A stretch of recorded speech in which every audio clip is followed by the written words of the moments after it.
Welcome to Shri classes. आज हम लोग सेट नंबर 48 से सामान्य ज्ञान और सामान्य कंप्यूटर के प्रश्नों को विस्तार पूर्वक डिस्कस करेंगे। तो स्टार्ट करते हैं हम लोग क्वेश्चन नंबर फर्स्ट से। तो आप लोग वीडियो को लाइक शेयर और सब्सक्राइब करें। तो क्वेश्चन नंबर फर्स्ट है, विविध विषयों पर वैज्ञानिक जानकारी के संग्रह बृहत संहिता को किसके द्वारा लिखा गया है? ऑप्शन ए एक नागार्जुन, ऑप्शन दो चरक, ऑप्शन तीन ब्राह्मणिर और ऑप्शन चार कलहन। तो यहाँ पे हो जाएगा ऑप्शन तीन ब्राह्मणिर। बृहत संहिता का जो रचना था वो कौन किए थे? तो ब्राह्मणिर किए थे। चूंकि यह संस्कृत में एक प्रभावशाली शब्दकोश है और साथ ही इसमें ये जो रचना है इसमें क्या है, भारतीय लिपियों में विद्यमान हिंदू, जैन और बौद्ध मंदिरों और मठों में इसे संरक्षित किया गया था। ठीक है, तो हम लोग जान जाते हैं बृहत संहिता है था क्या। तो बृहत संहिता क्या था? यह एक संस्कृत में उपलब्ध प्रभावशाली विश्वकोश था और इसके रचनाकार कौन है? तो ब्राह्मणिर है।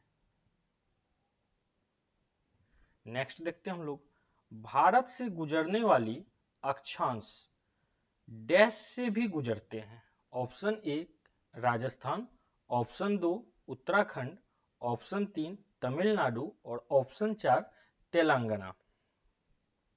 तो यहां पे हो जाएगा ऑप्शन एक राजस्थान। तो भारत से गुजरने वाली महत्वपूर्ण अक्षांश रेखा के समांतर कर्क रेखा, जिसको भूमध्य रेखा के 23.5 डिग्री उत्तर में स्थित है, यह अक्षांश रेखा भारत के 8 राज्यों से गुजरती है। तो अक्षांश रेखा भारत के किन किन राज्यों से गुजरती है? तो हम लोग एक बार इसको जान लेते हैं। जैसे कि कौन सा है? गुजरात, मिजोरम, त्रिपुरा, मध्य प्रदेश, राजस्थान, झारखंड, पश्चिम बंगाल और छत्तीसगढ़।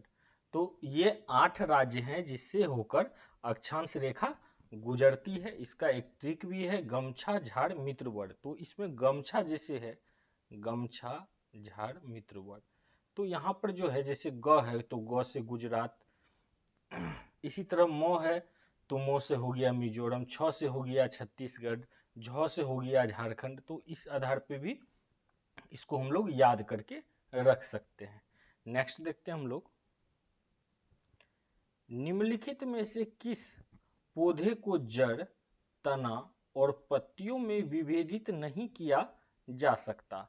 ऑप्शन एक फर्न, ऑप्शन दो मोरपंखी, ऑप्शन तीन स्पाइगोइरा और ऑप्शन चार मार्सिलिया। तो यहाँ पे हो जाएगा ऑप्शन तीन स्पाइगोइरा।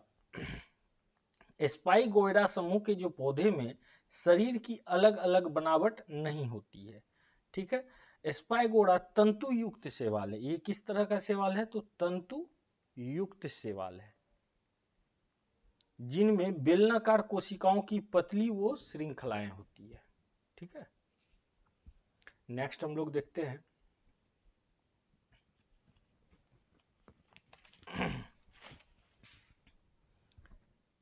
इनमें से कौन सा भारतीय राज्य शीर्ष 5 वन आच्छादित प्रदेशों में शामिल नहीं है?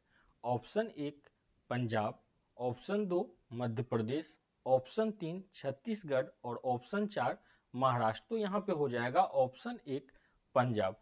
तो जो वन आच्छादित जो प्रदेश है वो कौन कौन है? तो प्रथम स्थान में जैसे आता है मध्य प्रदेश, द्वितीय स्थान में है अरुणाचल प्रदेश, तृतीय में है छत्तीसगढ़, चतुर्थ में है ओडिशा और फिफ्थ में है महाराष्ट्र।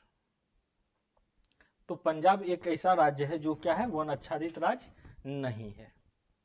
नेक्स्ट देखते हैं हम लोग, भारतीय संविधान की किस अनुसूची में राज्यों व केंद्र शासित प्रदेशों और उनके अधिक्षेत्रों की सूची शामिल है? ऑप्शन एक 8वीं, ऑप्शन दो पहली, ऑप्शन तीन 5वीं और ऑप्शन 4 12वीं। तो यहां पर हो जाएगा ऑप्शन 2 पहली अनुसूची।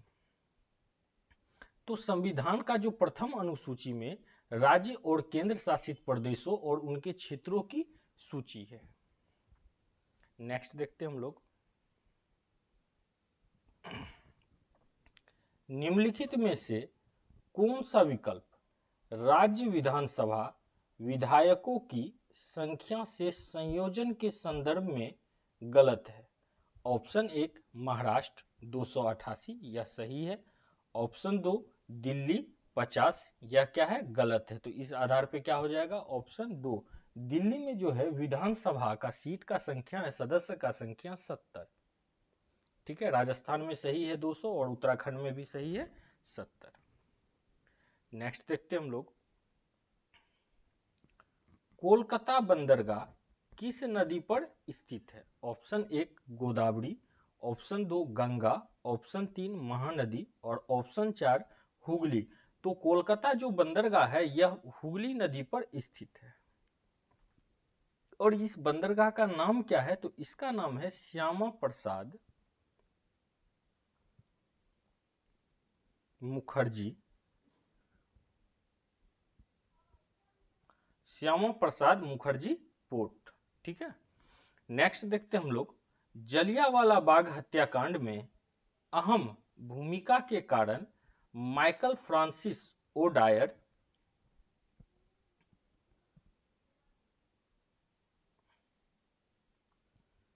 की हत्या किनके द्वारा की गई थी? तो सबसे पहले हम लोग जान लेंगे कि जलियांवाला बाग हत्याकांड हुआ कब था। तो जलियांवाला बाग हत्याकांड जो है यह हुआ था 13 अप्रैल 1919 को। 13 अप्रैल 1919 को। ठीक है, यहां पर देखते हैं option 1 Mangal Pandey, option 2 Udham Singh, option 3 Bhagat Singh और ऑप्शन 4 चंद्रशेखर आजाद। तो यहां पर हो जाएगा ऑप्शन 2 उधम सिंह। उधम सिंह ने क्या किया था? तो ये जो जलियांवाला बाग हत्याकांड हुआ था इसमें जो मुख्य जो नेतृत्व किए थे, जो करवाए थे ये हत्याकांड, माइकल ओडायर, इसकी हत्या कौन किए थे? उधम सिंह। तो ये हत्या उन्होंने कब किए थे, यह भी क्वेश्चन यहां से बनता है। तो यह किए थे 13 मार्च 1940 में। ठीक है, जलियांवाला हत्याकांड कब हुआ था? तो 13 अप्रैल 1917 में, सॉरी 13 अप्रैल 1919 में। नेक्स्ट देखते हैं हम लोग, फल आम का वैज्ञानिक नाम क्या है? Option A mangifera indica, option B pyrus malus, option C musa paradisiaca, option 4 solanum rosum. तो यहां पे हो जाएगा option A mangifera indica. Next देखते हैं हम लोग, निम्नलिखित में से कौन सा आंदोलन नील की बलवत क्रांति से संबंधित है? ऑप्शन 1 असहयोग आंदोलन, ऑप्शन 2 चंपारण आंदोलन, ऑप्शन 3 बारदोली सत्याग्रह और ऑप्शन 4 डांडी यात्रा। तो नील सत्याग्रह से संबंधित है चंपारण आंदोलन। अब यहां से एक चीज जान जाते हैं कि चंपारण आंदोलन हुआ कब था। तो चंपारण आंदोलन जो है यह कब हुआ था? तो यह हुआ था 1917 ईस्वी में, और इनको पहला सत्याग्रह के नाम से भी हम लोग जानते हैं। नेक्स्ट देखते हैं हम लोग, भारतीय संसद का उच्च सदन कौन सा है? ऑप्शन 1 विधानसभा, ऑप्शन 2 राज्यसभा, ऑप्शन 3 राष्ट्रपति भवन और ऑप्शन 4 लोकसभा। तो भारतीय संसद के दो सदन है, एक है निम्न सदन, दूसरा है उच्च सदन। निम्न सदन है लोकसभा और उच्च सदन कौन सा है? तो राज्यसभा। राज्यसभा में जो सदस्यों का संख्या होता है वो होता है 250, जिसमें से 230 राज्य विधानसभाओं के द्वारा चुना हुआ आता है और 12 जो है वो राष्ट्रपति द्वारा मनोनीत किया जाता है। राज्यसभा के जो अध्यक्ष होते हैं वो भारत के उपराष्ट्रपति भी होते हैं। नेक्स्ट देखते हैं हम लोग, ब्रिटिश सेना के किस भारतीय सिपाही ने 1857 के भारतीय विद्रोह के फैलने से तुरंत पहले ही घटनाओं में महत्वपूर्ण भूमिका निभाई थी। Option 1 Bhagat Singh, option 2 Mangal Singh, option 3 Lokmanya Tilak और ऑप्शन 4 मंगल पांडे। तो यहाँ पे हो जाएगा ऑप्शन 4 मंगल पांडे। कभी कभी यहाँ यह भी पूछा जाता है कि मंगल पांडे किस रेजिमेंट से संबंधित थे। तो मंगल पांडे 34वीं बंगाल नेटिव इन्फेंट्री से संबंधित थे। नेक्स्ट देखते हैं हम लोग, स्वतंत्रता संग्राम के दौरान हुई घटनाओं को कालानुक्रमिक रूप से व्यवस्थित करें। ऑप्शन 1 जलियांवाला बाग हत्याकांड, इसको हम लोग जानते हैं कब हुआ था, ये तो 1919 ईस्वी में हुआ था। भारत छोड़ो आंदोलन, तो भारत छोड़ो आंदोलन हुआ था 1942 ईस्वी में।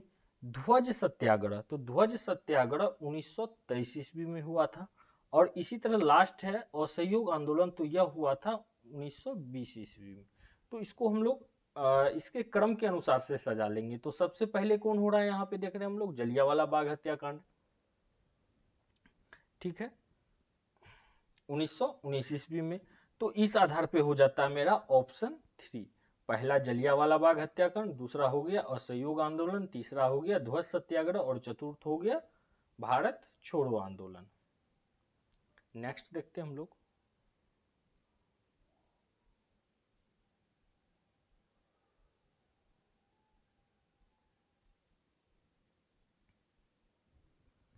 प्रसिद्ध पुस्तक इग्नाइटेड माइंड्स के लेखक का नाम बताइए। Option 1 Jhumpa Lahiri, option 2 A P J Abdul Kalam, option 3 Chetan Bhagat और ऑप्शन 4 रोबिन शर्मा।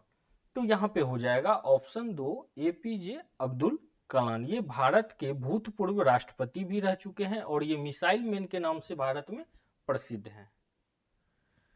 नेक्स्ट देखते हैं हम लोग, निम्नलिखित में से कौन सा सुमेलित नहीं है।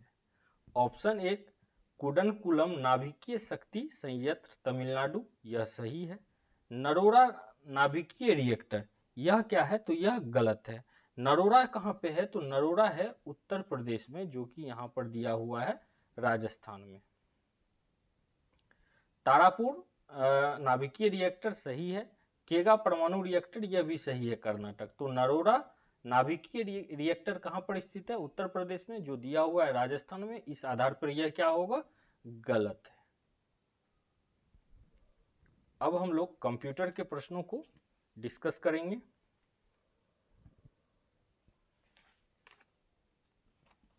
तो यहां से स्टार्ट होता है कंप्यूटर का सेक्टर।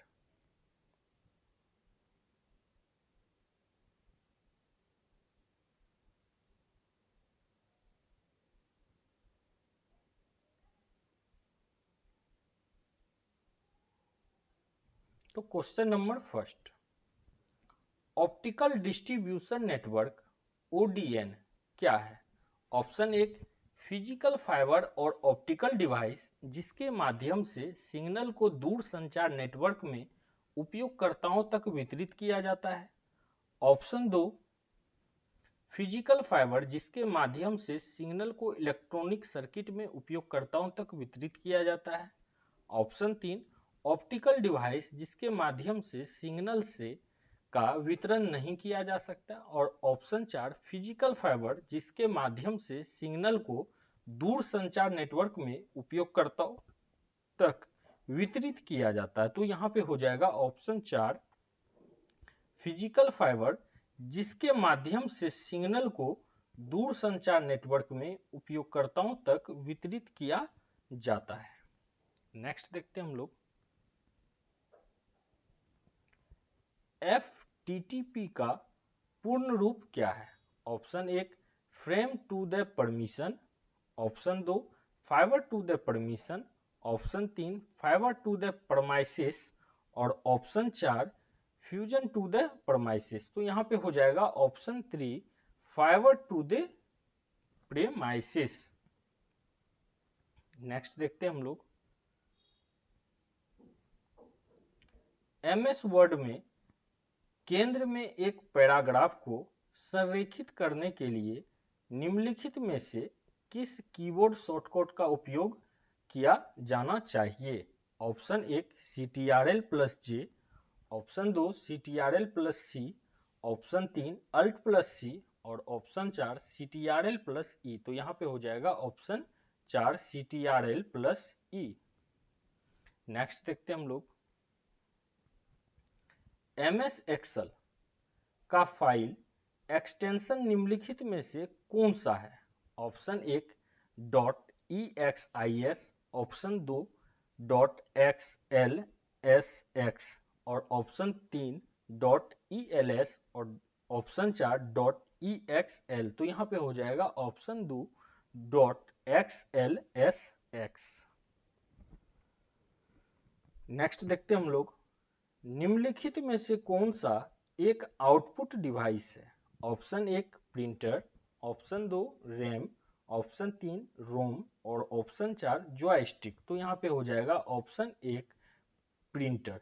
शेष तीनों इनपुट डिवाइस है।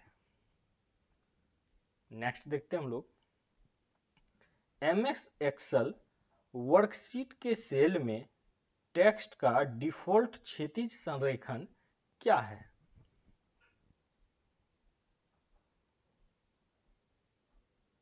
ऑप्शन 1 दायां, ऑप्शन 2 मध्य, ऑप्शन 3 बायां और ऑप्शन 4 ऊपर। तो यहाँ पे हो जाएगा ऑप्शन 3 बायां। नेक्स्ट देखते हैं हम लोग, कंप्यूटर में हमेशा एक डैश होता है। Option 1 mouse, option 2 keyboard, option 3 CPU और ऑप्शन 4 ग्राफिक्स कार्ड। तो यहाँ पे हो जाएगा ऑप्शन 3 CPU। नेक्स्ट देखते हैं हम लोग, मोडम किस प्रकार का उपकरण है? Option 1 storage, option 2 input, option 3 input और आउटपुट, ऑप्शन 4 आउटपुट। तो मोडम एक इनपुट और आउटपुट दोनों प्रकार का उपकरण है। नेक्स्ट देखते हैं हम लोग, दिए गए MS एक्सेल फॉर्मूले का परिणाम क्या होगा? 4 = 4 2 3। इसका जो है किस आधार पे होगा? तो इसका हो जाएगा 4096। इसको आप लोग याद कर लीजिए या इसका प्रोसेस लूसेंट बुक में दिया हुआ है, वहां से इसको आप सॉल्व करने के लिए सीख जाइए।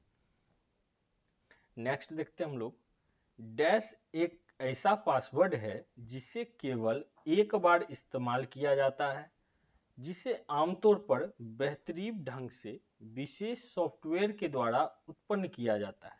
Option 1 captcha, option 2 secure access, option 3 one time password और ऑप्शन 4 कोड हैक। तो यहाँ पे हो जाएगा ऑप्शन 3 वन टाइम पासवर्ड, जिसको OTP बोला जाता है।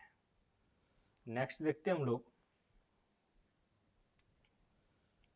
पहली पीढ़ी के कंप्यूटर का मुख्य घटक डैश था।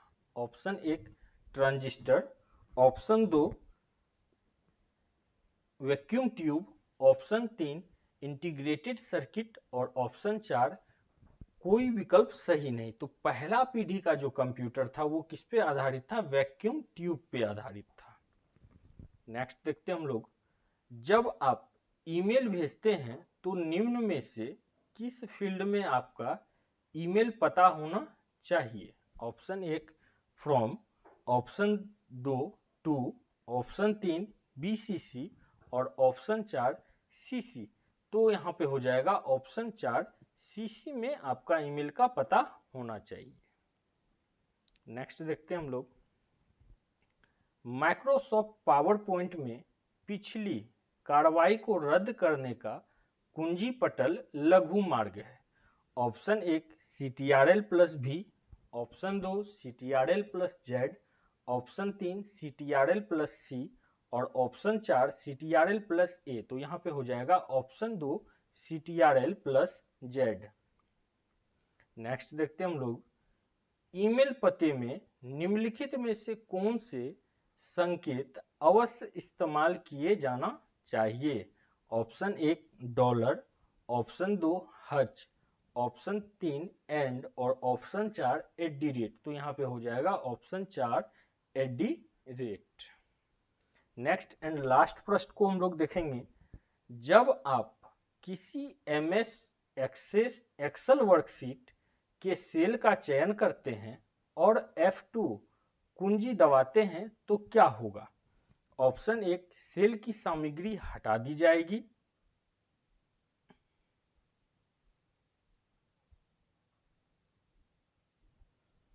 ऑप्शन 2, सेल का बैकग्राउंड कलर बदल जाएगा। ऑप्शन 3, सेल की सामग्री का फ्रंट रंग बदल जाएगा। और ऑप्शन 4, बेल संपादन मोड में स्विच हो जाएगा ताकि इसकी सामग्री को संशोधित किया जा सके। तो यहाँ पे हो जाएगा ऑप्शन 4, बेल संपादन मोड में स्विच हो जाएगा ताकि इसकी सामग्री को संशोधित किया जा सके। तो इसी के साथ हम लोग सेट नंबर 48 को डिस्कस किए। तो आप लोग वीडियो को लाइक, शेयर और सब्सक्राइब करें। धन्यवाद। मिलते हैं एक नए सेट के साथ।